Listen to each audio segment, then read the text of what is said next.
dari Polres Metro Jakarta Barat akan menyampaikan rilis terkait perkara tindak pidana pembunuhan berencana, pembunuhan disertai tindak pidana lain dan atau pembunuhan sebagaimana dimaksud dalam pasal 340 KUH pidana, pasal 339 KUH pidana atau pasal 338 KUH pidana. Untuk tempat kejadian perkaranya, Jalan Angke Barat nomor 117 RT 05 RW 02 Kelurahan Angke Tambora Jakarta Barat. Waktu kejadian hari Sabtu tanggal 1 Maret 2025 sekitar pukul 14.00 waktu Indonesia bagian Barat. Pelapor atas nama Roni Effendi.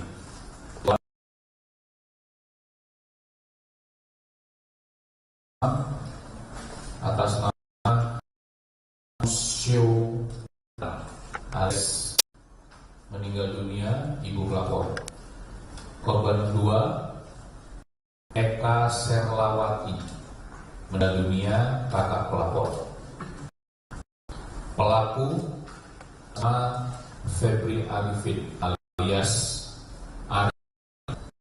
Akang alias Jamet Bebek alias Kris Martoyo, umur 31 tahun, kelahiran Banyumas,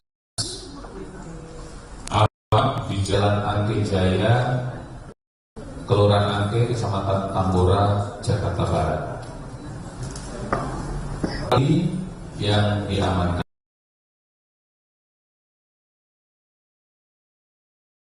pakaian lengan panjang motif merah putih dan celana jeans milik Ban Chong Seo Lan alias Ji. 2. Kain sarung berwarna coklat dan baju warna hitam milik korban MK Serlawati. 1 unit handphone Phoenix warna ungu milik tersangka. 4. 1 unit handphone merek Infinix warna biru. Ini handphone yang dibeli dari uang hasil kejahatannya. 5. 1 unit handphone merek Samsung berwarna merah. Handphone ini milik korban. 6. 1 unit sepeda motor Jupiter warna hitam merah nomor 460 WAO. 7. Helm merek WRC.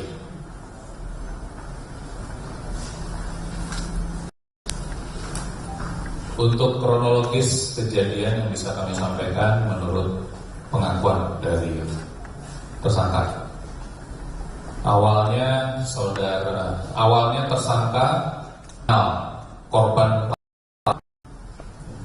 sebagai tetangga dan sudah rutin meminjam uang sejak tahun 2021 hingga 2025 yang berjanji pelunasannya secara dicicil. Namun sampai waktu kejadian hutang itu belum bisa dilunasi.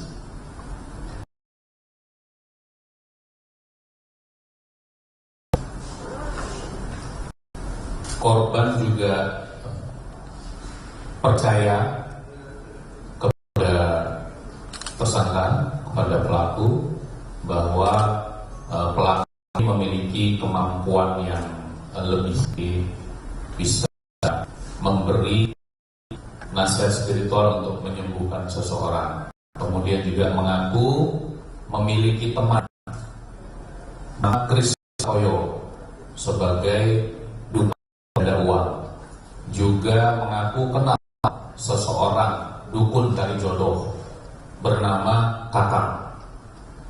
Tidak lain adalah tadi yang sudah disebutkan sebagai nama alias. Jadi itu hanya mengaku-ngaku memiliki teman saja. Kemudian di awal bulan Februari, korban pertama menunjukkan sejumlah uang kepada tersangka yang rencananya diminta untuk digandakan. Untuk selanjutnya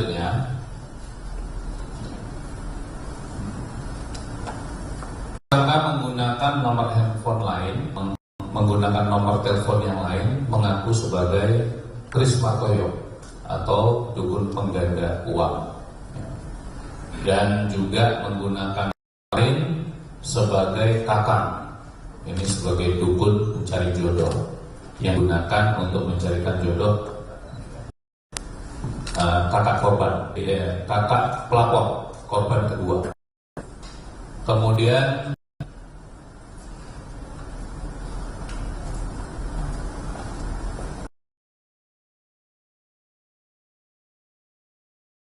Maret 2020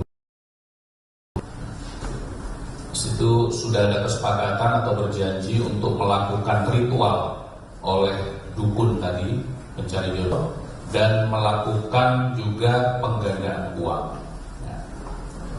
Pada saat tanggal 1 sekitar pukul 12 waktu Indonesia Barat, pelaku ini datang ke rumah korban membawa berbagai peralatan untuk ritual kedua kegiatan tersebut. Kemudian pada saat kejadian sudah ada persiapan untuk korban kedua melakukan ritual. Jadi sudah berada di kamar mandi menggunakan sarung yang sudah kami sebutkan, menunggu di sana. Kemudian untuk korban pertama berada di ruang dalam rumahnya untuk bersiap juga ritual penggandaan uang. Setelah komunikasinya melalui telepon, komunikasi melalui telepon, dan sudah dijanjikan uang akan digandakan. Tetapi pada saat proses menggandakan uang terlalu lama dan tidak berhasil. Akhirnya korban pertama marah-marah kepada pelaku dan mencaci maki pelaku. Saat itulah pelaku merasa tersinggung, merasa emosi. Ada di kotak peralatan di belakang korban pertama. Kemudian langsung memukul ke arah kepala korban pertama. Korban pertama jatuh ke belakang, kemudian di kamar. Pada saat di kamar, korban masih berasa, sehingga dipukul kembali untuk yang kali. Pada saat itulah korban tersungkur di lantai dan ditindih menggunakan lututnya dan kemudian dicekik oleh pelaku hingga meninggal dunia. Untuk memastikan meninggal dunia, pelaku mencekik korban pertama menggunakan dia juga. Kemudian setelah yakin korban pertama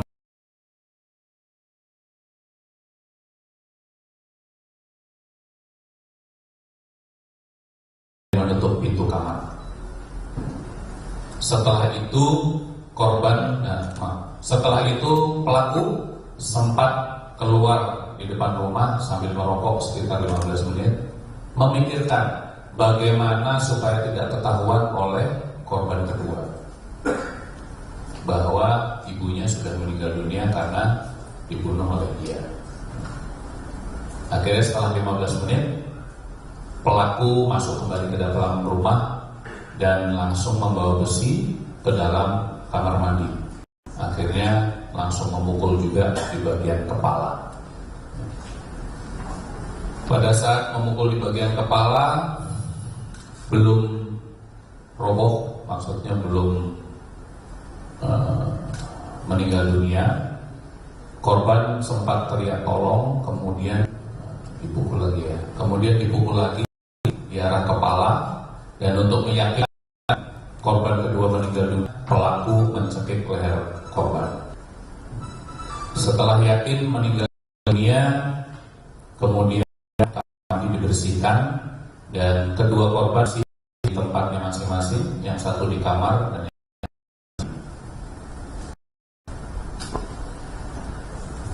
kemudian korban keluar di depan ada tutup tempat penampungan air. Akhirnya memiliki ide untuk menyembunyikan korban-korban dalam toren. Korban dipindahkan, diseret dari kamar dan diseret dari kamar mandi secara bergantian, kemudian dimasukkan ke dalam toren. Setelah semuanya setelah kedua korban dimasukkan ke dalam toren, berusaha untuk membersihkan sisa darah. Kemudian punya juga mematikan sebagian rumah supaya terlihat sedang ada masalah listrikan. Sebelum pulang ke rumah, pelaku sempat menggunakan handphone milik korban pertama menghubungi pelapor atas nama Roni. Di rumah menyampaikan bahwa di rumah sedang ada tukang listrik karena di rumah sedang ada gangguan listrik, lampunya mati. Jadi kondisi rumah lampunya dimatikan. Kemudian sekitar pukul 48 waktu Indonesia Barat atas nama Roni kembali rumah. Saat itu bertemu dengan pelaku namun tidak mengenali karena kondisinya saat itu rumahnya gelap dan menggunakan masker. Pada saat ditanya, pelapor menanya mana, kemudian pelaku menjawab 5 menit yang lalu ibu bersama kakak keluar.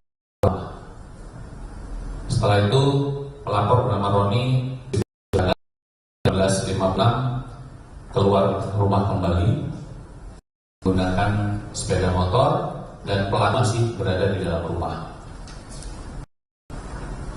Setelah pelapor meninggalkan rumah, pelaku mencari uang yang tadi disebutkan korban pertama untuk digandakan dan ditemukan uangnya dan diambillah sejumlah 50 rupiah. Kemudian untuk pelaku meninggalkan rumah, mengunci semua, menutup pintu-pintunya dan menutup gerbang, menutup gerbang atau pagar dengan kunci gembok yang tergantung dari dalam. Setelah itu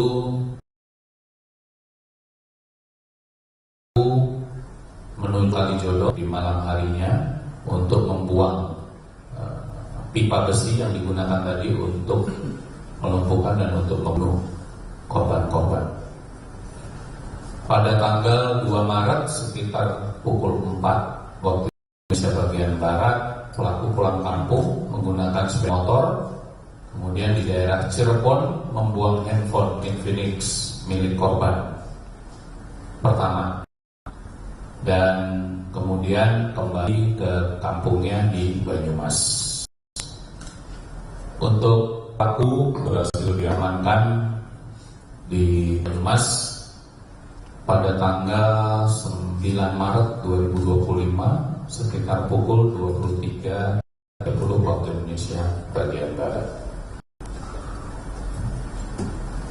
Untuk pasal yang dipersiapkan pasal 340 KUH pidana.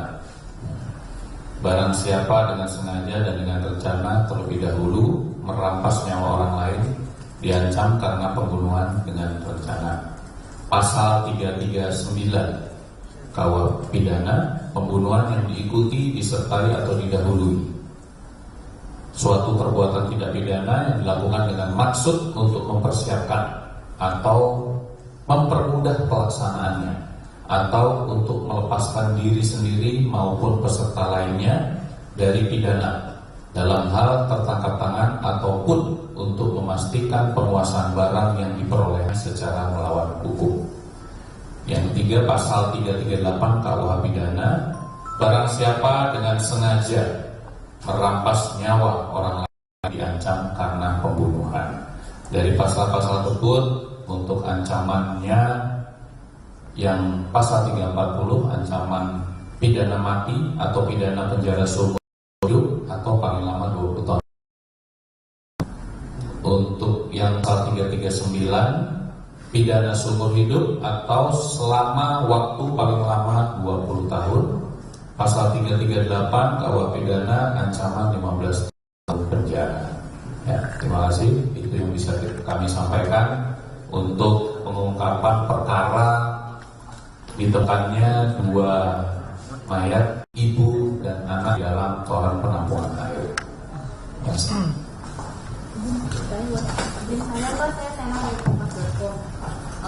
Itu kan tadi bilangnya Nito sempat pulang dan ketemu pelaku di dalam rumah.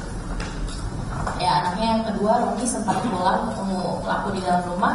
Apakah memang tidak curiga ada orang asing di dalam rumah, atau memang Roni tahu bahwa ibunya akan berurusan dengan dukun gitu ya, atau seperti apa gitu? Maksudnya apa dia kenapa dan dibiarkan tetap di dalam rumah, Roninya keluar lagi gitu. Terus yang kedua, saya sempat ke PKP terus ngobrol sama tetangga, terus katanya ada bilang hari Sabtu tanggal 1 Maret itu setengah 11 ketemu sama korban pertama.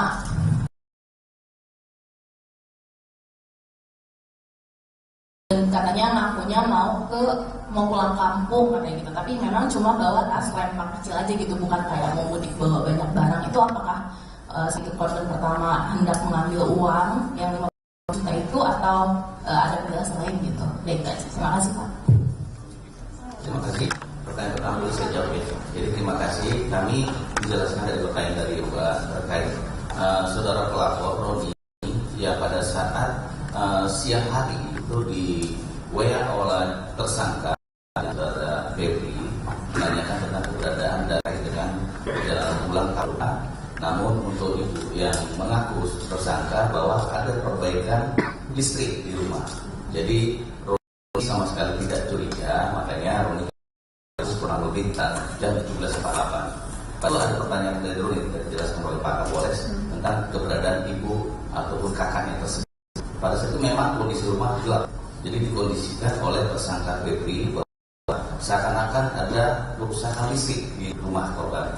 Untuk pertanyaan ibu terkait yang bagaimana ada informasi dan sebagainya, sebenarnya untuk diri mungkin dari tetangga mendengar, tapi dari hasil terkait mungkin ada terkait saudara korban, kakak korban Eka terkait minta tolong saja dijelaskan oleh pemeriksaan kami. Gitu. Mungkin melanjutkan pertanyaan dari Sena, Pak. Yang pertanyaan, ketika Roni kembali ke rumah, ini tidak mencium adanya bau anjir terikat, dan apakah pelaku mengetahui bagaimana cara membersihkan bau anjir tersebut ketika melakukan pembunuhan?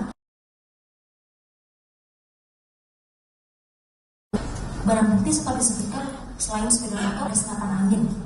Kemudian senapan anginnya sepertinya belum ditunjukkan di sini, dan mungkin senapan anginnya ini dipakai tersangka untuk apa begitu, dan mengapa tidak ditunjukkan di sini. Dan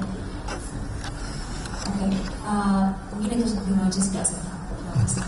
Terima kasih Pak untuk pertanyaan terkait untuk saudara Roni kenapa tidak mencium bau dan sebagainya. Pada pukul 17.48 datang ke sana saudara Roni, namanya suasana gelap. Beliau katanya mau bersendiri, istilahnya si Roni kamar mandi, membersihkan dirinya sendiri itu katanya berangkat ke hari selanjutnya. Jadi kurang lebih Ada segera berangkat ke lantai 5 untuk mengikuti lapor kedua. Diulangi sekali lagi. Pada berangkat BO dan segera berangkat ke lantai 5 untuk mengikuti lapor kedua. Terima kasih. kami lanjutkan ya. Jadi terkait untuk saudara Roni yang pada pukul 17.48 datang ke rumah ataupun rumah ibu korban dan kakaknya 17.48. Pada saat itu dia membersihkan hanya lihat kamar mandi, dia baju. Setelah itu kurang lebih 1 jam dia langsung berangkat keluar karena dia percaya terkait dengan pengakuan dari tersangka saudara Febri dan sudah mengenal ibu dan kakak saya sudah 5 menit. Dan setelah saya percaya Roni kemudian keluar. Jadi setelah dari luar beliau nginap di, kalau tidak salah, di salah satu hotel. Memang karena udah janjian sama temannya. Dan selanjutnya terkait untuk barang bukti dari Mbak tanyakan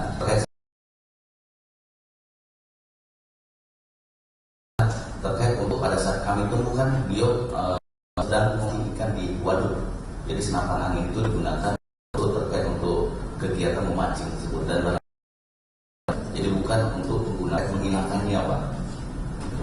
Berarti Roni sama sekali nggak menaruh kecurigaan apa sama sekali ya Pak? Untuk mencurigai terkait bagaimana terkait tukang bahwa sebenarnya Roni itu kecurigaannya dan memberi informasi biasanya untuk tukang listrik ada biasa ibu korbannya. Dari situ dia memberi informasi ke kami ada kecurigaan. Namun karena si pelapor Roni merasakan menggunakan WA ibu korban dan dengan Roni seakan-akan itu DW dari WA ibu korban. Dari situ dia menanyakan, oh ya udah nanti mungkin agak sore kami Roni kembali ke rumah. Di situ situasi disetting bahwa rumah itu gelap. Jadi seakan-akan ada padahal di tetangga sebelah terang rumah. Mungkin karena pikir ada aliran listrik atau seperti apa, makanya ada tukang listrik yang disiapkan oleh tersangka sendiri. Yang tadi diperintahkan oleh Chris atau kakak sendiri.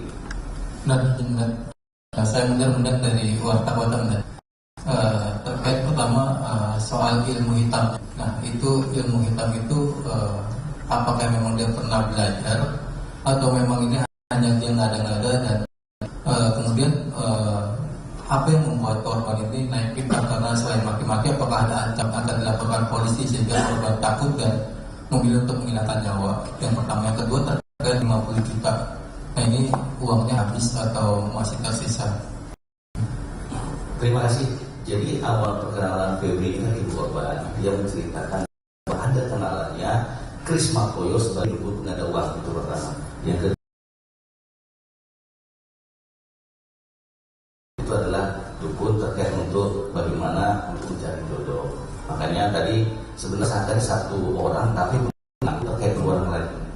Jadi lainnya bagaimana kemampuan itu sebenarnya adalah karena saja mengada-ngada tapi memberi pihak ibu korban bahwa dia kenalan saudara Chris ataupun kakak pada dia sendiri pelakunya.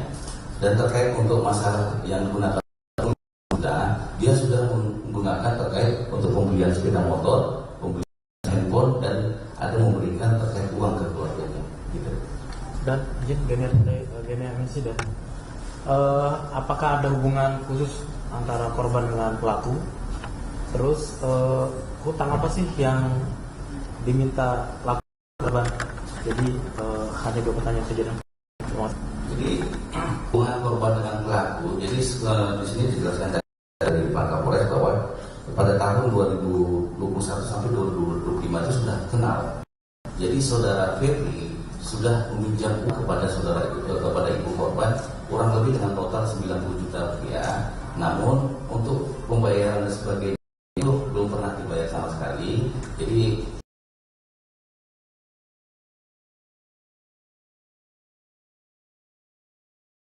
kemampuan dimiliki oleh Febri padahal ngaku pada kakak atau Chris begitu mas. Hutangnya itu untuk apa dia? Kalau itu nanti terkait untuk katanya kemarin kami periksa untuk kebutuhan hidupnya saja untuk saudara Febri. Terakhir untuk bagaimana emosinya saudara Febri karena ibu korban secara langsung meminta untuk segera mengembalikan uang yang sudah dijanjikan oleh saudara Febri. Karena rasa marahnya korban mungkin kata-kata salah mencaci maki, timbullah rasa emosinya saudara Febri sebagai informasi si korban ini itu rentenir, itu benar nggak? Nggak lanjut lagi. Tetangga tuh bilang katanya korban pertama Inci ini tuh baik sekali karena sering minjemin uang, tapi kalau minjemin uang, kalaupun nagih tuh nggak kasar gitu, maksudnya kan kalau dikenal ramah, sering minjemin uang bahkan ngasih THR. Apakah sebenarnya ibu Enci itu juga keluarga yang maksudnya seseorang yang cukup berlebihan kah gitu? Terima kasih untuk korban. Kebetulan suami ibu korban sudah meninggal beberapa tahun kejadian.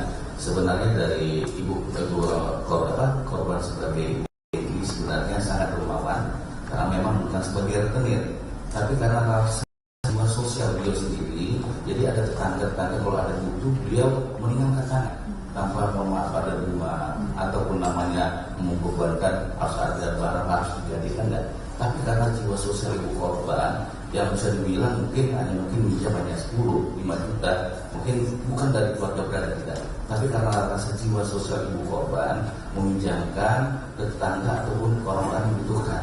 Namun beliau tanda kutip karena saudara Febri meminjamnya cukup banyak, ini kapan untuk membayar? Itulah ibu rasa mungkin dia kata-kata Enci, kamu kapan dengan kata kasar, jadi tidak ada rumah kata kebun binatang atau tidak hanya kasar ya. Rasa mungkin dari tersangka sendiri rasa kesal karena tidak mampu membayar utang tersebut, itulah rasa dia menghabisi ibu korban maupun saudara mereka. Pak Kasat, itu ketika belum lunasi sedikit menambahkan, artinya tidak melunasinya itu 2021 sampai 2025, artinya itu 45 tahun ya Pak ya, itu dimaklumi karena dijanjikan bahwa mencarikan jodoh untuk anaknya begitu atau bagaimana? Jadi sebenarnya itu tidak ada sangkut pautnya, cuma si saudara tersangka ini mengasih suatu janji kalau memang ibu mau gak saya gandakan uang. Jadi dia tersangka yang mengasih terkait bagaimana suatu uang bisa nambah lebih keuntungan untuk mencari terkait jodoh tersebut dari saudara tersangka yang menawarkan. Jadi bukan dari saudara ini, dari korban ini. Tapi itu sesuatu yang di luar nalar ya. Mau saya nggak emas kenapa? Misalnya itu kan sesuatu yang di luar nalar gitu. Apa yang dilakukan sama pelaku untuk meyakinkan gitu dengan uang sebesar itu gitu. Apa sih yang cara yang dilakukan sama pelaku itu gitu? Kayak gue bisa nih. Gitu. Jadi saudara tersangka bisa menjanjikan bahwa ada punya kemampuan temannya si Kris pada kelompok sendiri. Ke kakak juga bisa teman dia. Padahal ada satu lapor, jadi dia menggunakan nomor handphone itu pada dia sendiri. Jadi keyakinan itu dari bagaimana dia bisa meyakinkan ke korban tersebut. Sehingga ibu ini karena saking baiknya percaya saja. Yaitu makanya ibu korban sangat percaya kepada saudara tersangka itu. Pak Kasat, untuk mempertegas saja Pak Kasat, tadi kan si pelaku ini sempat menghubungi korban bahwa sedang ada perbaikan listrik di rumah korban. Nah, itu dia menghubungi pakai HP pelapor kepada pelapor. Itu kan dia menghubungi pakai HP ibunya korban by suara atau melalui chat gitu. Terus yang berikutnya ini kan dia membuang barang bukti di dua tempat yang berbeda, handphone fix tadi dan juga IPA itu ke Kalijodo. Ini kan sangat terencana dan cukup terlatih istilahnya. Mungkin ada kesimpulan khusus dari tindakan pasca pembunuhan dari pelaku ini. Terima kasih. Untuk saudara ibu korban memiliki handphone Infinix. Setelah ibu korban dieksekusi oleh saudara Febri, dia mengambil handphone ibu korban. Seakan-akan dia meng-WhatsApp si Roni. Nanya, saya biasanya kan ada percakapan ibu korban sama anak, manggil saya dan sebagainya. Dia bilang apa kebiasaan dan sebagainya. Saya nggak gimana, dari buka pasar, seperti apa kapan pulang dan sebagainya. Nanti di rumah ada perbaikan listrik. Di situ ada keyakinan Roni bahwa perbaikan listrik yang sudah ada, biasanya ibu korban ada pelanggannya, ternyata ini beda lain. Ya, tapi karena ada WA di ibu korbannya, Roni percaya saja.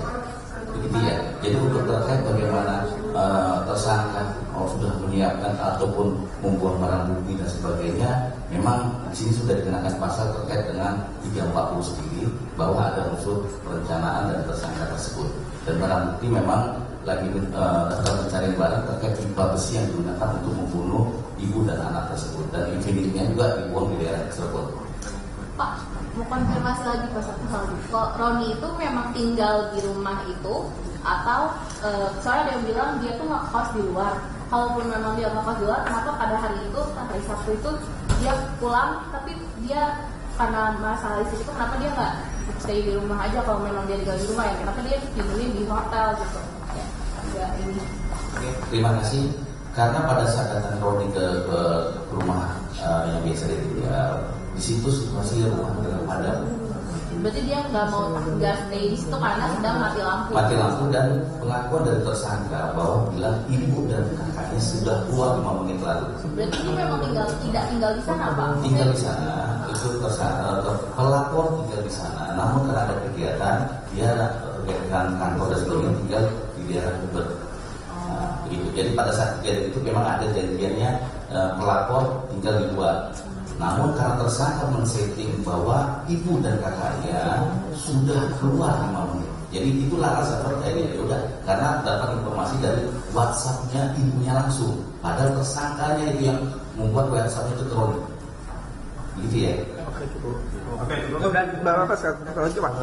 Pak, sebelum kejadian ini pelaku pernah melakukan atau mengaku bisa jadi dukun pengganda uang nggak sih Pak ke korban-korban sebelumnya, atau justru residivis penipuan kayak gini Pak? Sampai sekarang kami hanya terkait ini masih menerima terkait yang perkara yang menjadi 8394 ini untuk, namun tersangka terkait bagaimana penggandaan uang kami belum dapat laporan lagi, tapi kami pendalaman terkait saksi-saksi maupun barang bukti yang kami temukan terkait dari handphone ataupun saksi-saksi yang mengenai kami begitu. Terus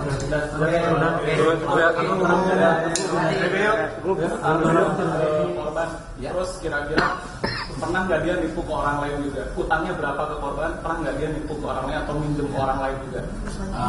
Kami masih fokus terkait dengan ibu korban bahwa beliau meminjamkan uang dari ibu korban terkait adalah dengan jumlah 90 juta dari tahun 2021 sampai 2025. Jadi total adalah 90 juta. Gitu ya. Jadi terkait untuk keluar kami belum dapat laporan. Begitu.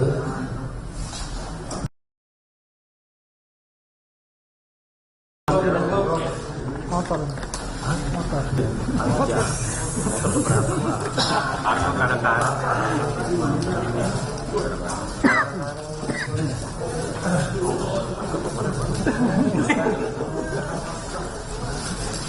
Benar, puasa itu Pak.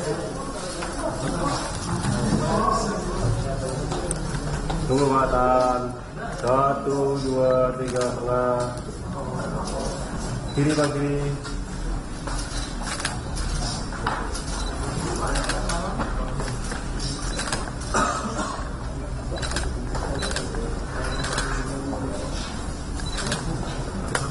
Batuk.